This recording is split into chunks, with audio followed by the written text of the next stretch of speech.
Assalamualaikum warahmatullahi wabarakatuh. Perkenalkan, saya Ayu Ainan Hayati, tingkat 2A, Prodi Penyuluhan Pertanian Berkelanjutan dengan NIM 0201191074. Kali ini saya akan mereview atau menceritakan kembali terkait video YouTube yang sudah saya tonton. Video ini saya peruntukkan sebagai tugas mata kuliah produksi benih tanaman. Langsung aja kita review video yang pertama. Let's go. Pada video yang pertama ini kita akan membahas tentang macam-macam kultur jaringan. Nah, yang pertama ini ada kultur meristem. Nah, kultur meristem atau kultur biakan itu tuh menggunakan sel-sel meristem. Ciri-cirinya itu tuh sitoplasmanya masih penuh, terus belum ada vakuola dan amilum, dan masih aktif membelah saat bermula. Tujuannya dari kultur meristem ini sendiri untuk menghasilkan tanaman yang bebas virus. Nah, teknis-teknisnya itu dalam kultur meristem ini yaitu ambil terlebih dahulu tanaman yang sakit, karena tanaman sakit itu harus kita putus dulu itu lingkaran virusnya agar tanaman nanti yang tidak virusan hasilnya akan bagus gitu.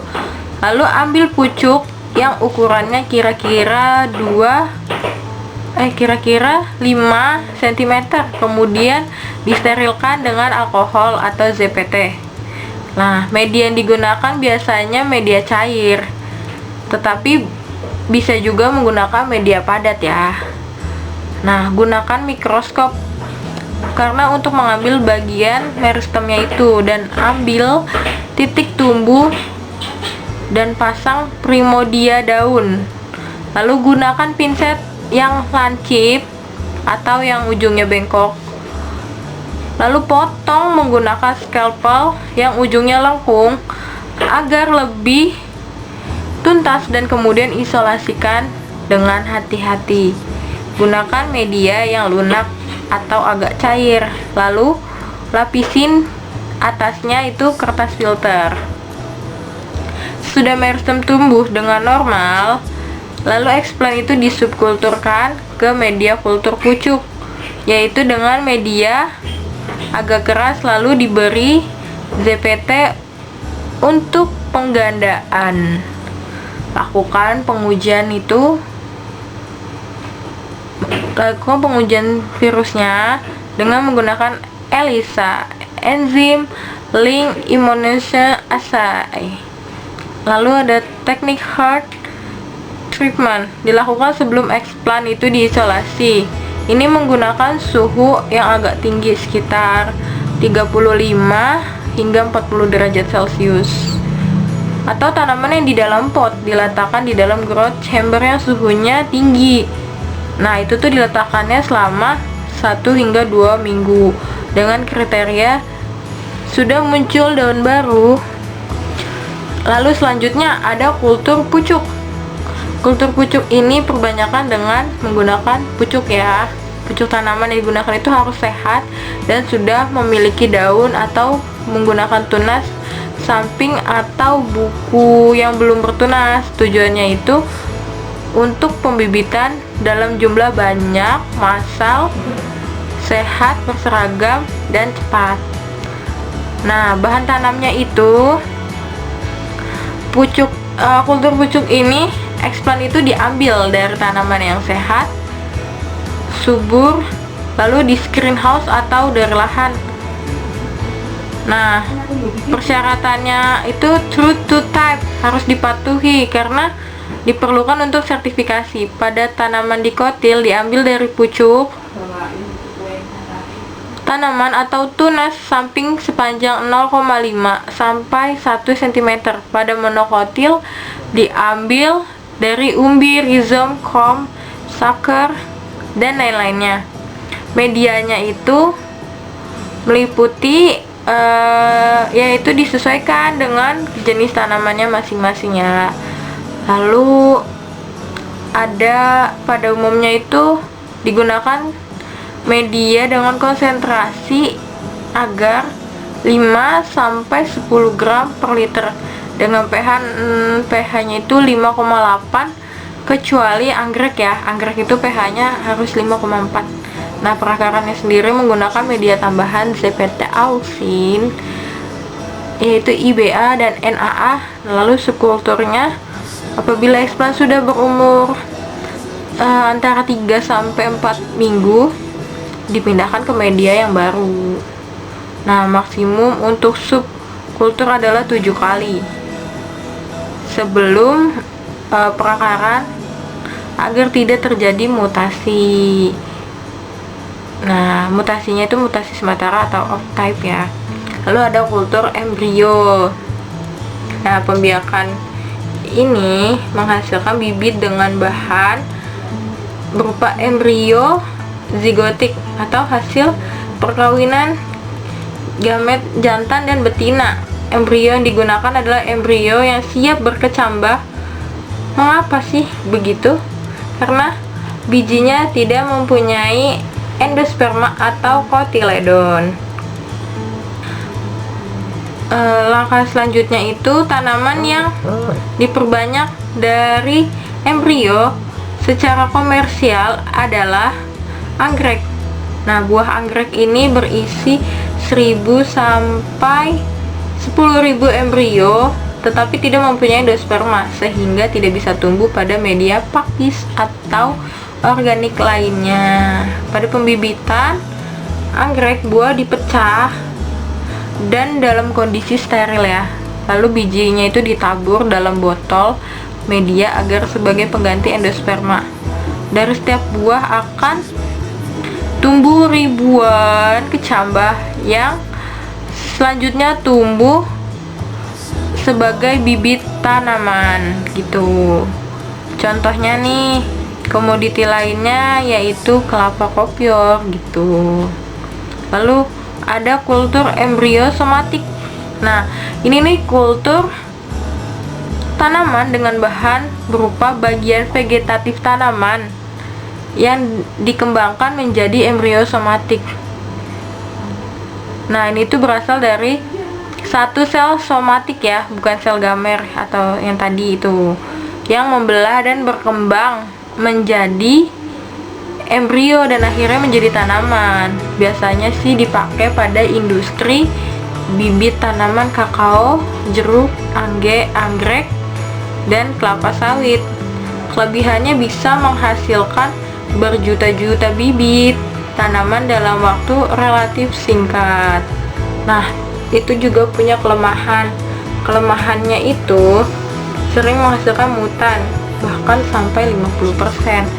Nah, kesulitannya itu di saat melakukan seleksi fase dini ya, seleksi fase dini, sehingga pada tanaman perkebunan contohnya akan terjadi kerugian pemeliharaan selama belum berbuah. Oke.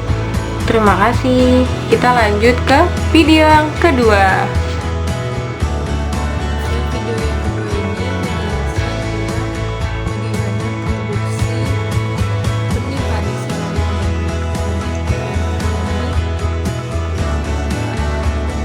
Disediakanlah tray atau kotak yang tertumpuk, lalu diambil dan dibersihkan. Lalu tray tersebut dibawa ke dalam mesin penata gitu. Nah, di situ tuh dikasih tanah, lalu ditambahkan dengan benih yang sudah direndam, ditaburkan secara merata, lalu diberi air kembali, lalu ditambahkan tanah halus dan dibawa lagi menggunakan alat pengangkut dan ditumpuk dan dibawa ke ruangan. Dan itu dilakukan hingga tray tersebut habis. Lalu dibiarkan hingga padi tersebut tumbuh bibit-bibitnya. Nah, video ketiga ini menjelaskan tentang benih.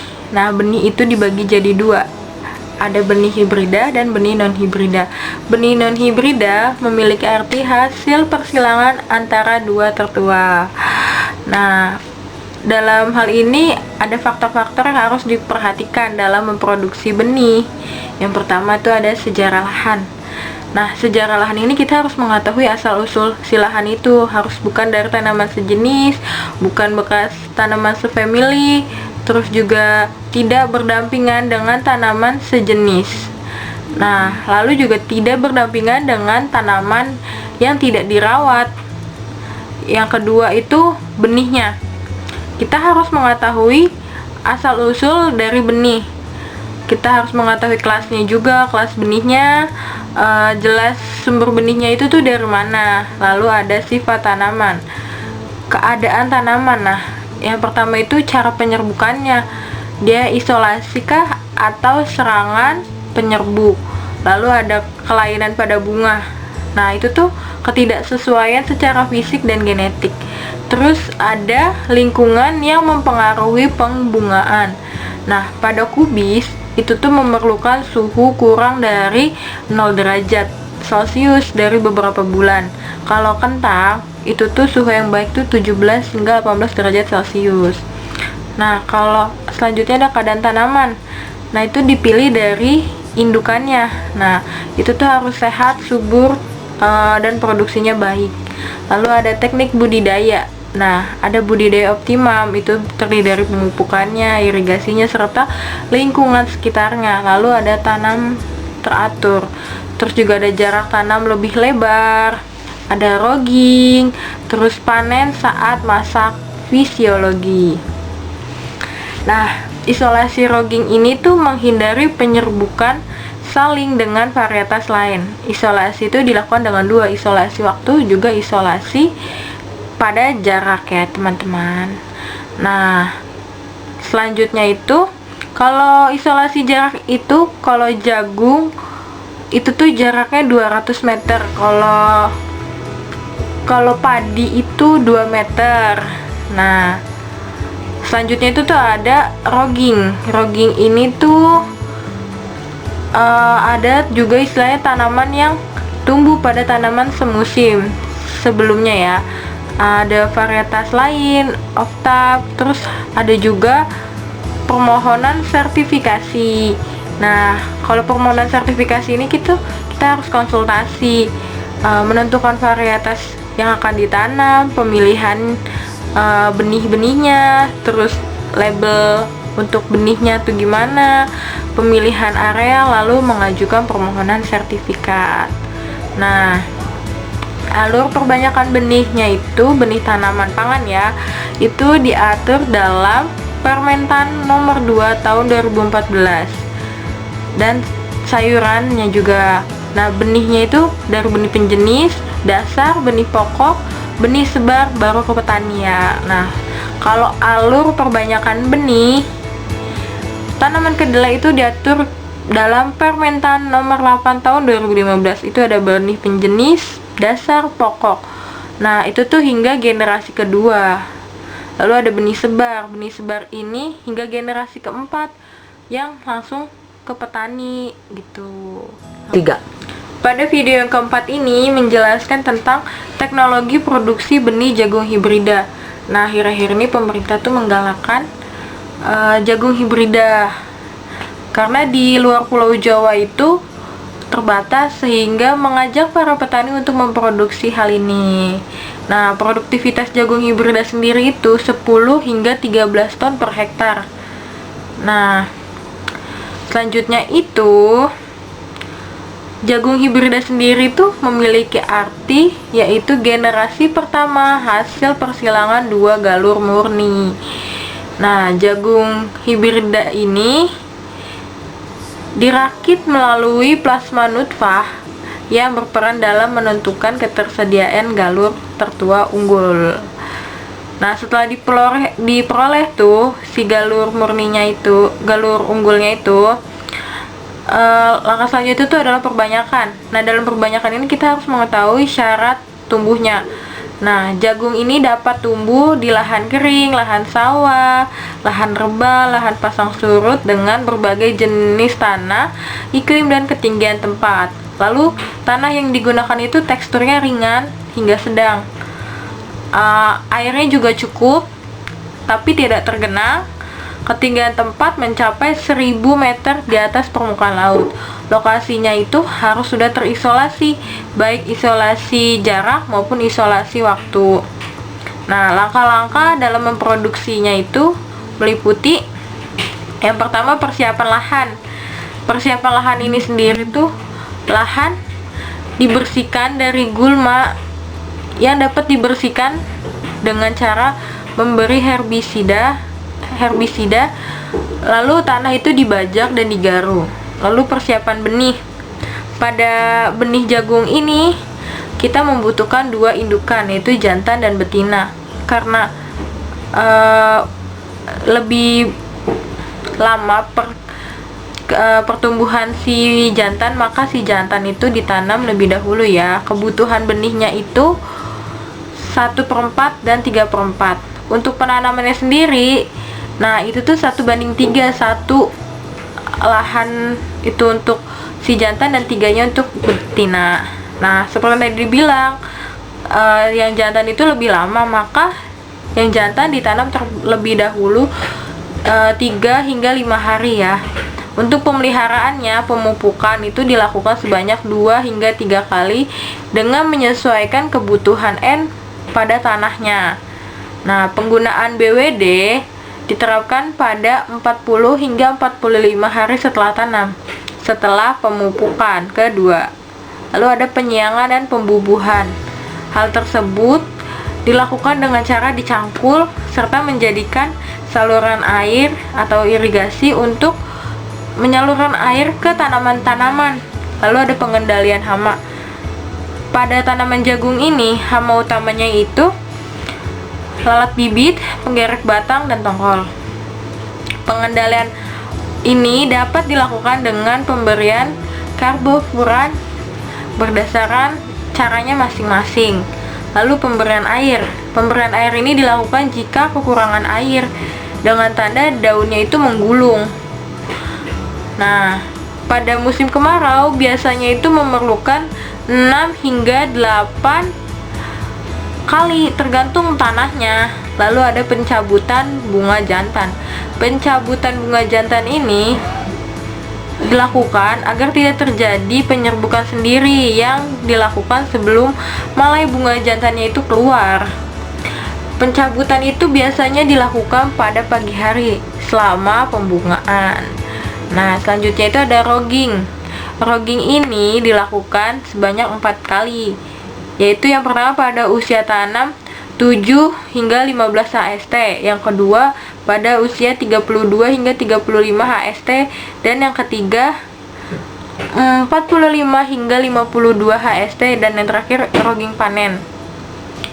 Saat panen dilakukan setelah masak fisiologis, lalu dijemur dan dipilih sesuai kriterianya. Nah, yang selanjutnya itu ada processing benih. Nah, processing benih itu dijemur, dilakukan hingga kadar airnya itu 16%. Lalu dipipil menggunakan mesin, lalu disortasi kembali dan dijemur kembali hingga kadar air tersebut 9 hingga 10%. Nah, setelah itu lakukan pengemasan dengan plastik putih tidak tembus cahaya ya. Nah, oke, sekian dari saya. Kurang lebihnya mohon dimaafkan. Wabillahi taufik wal hidayah. Wassalamualaikum warahmatullahi wabarakatuh. See you next time.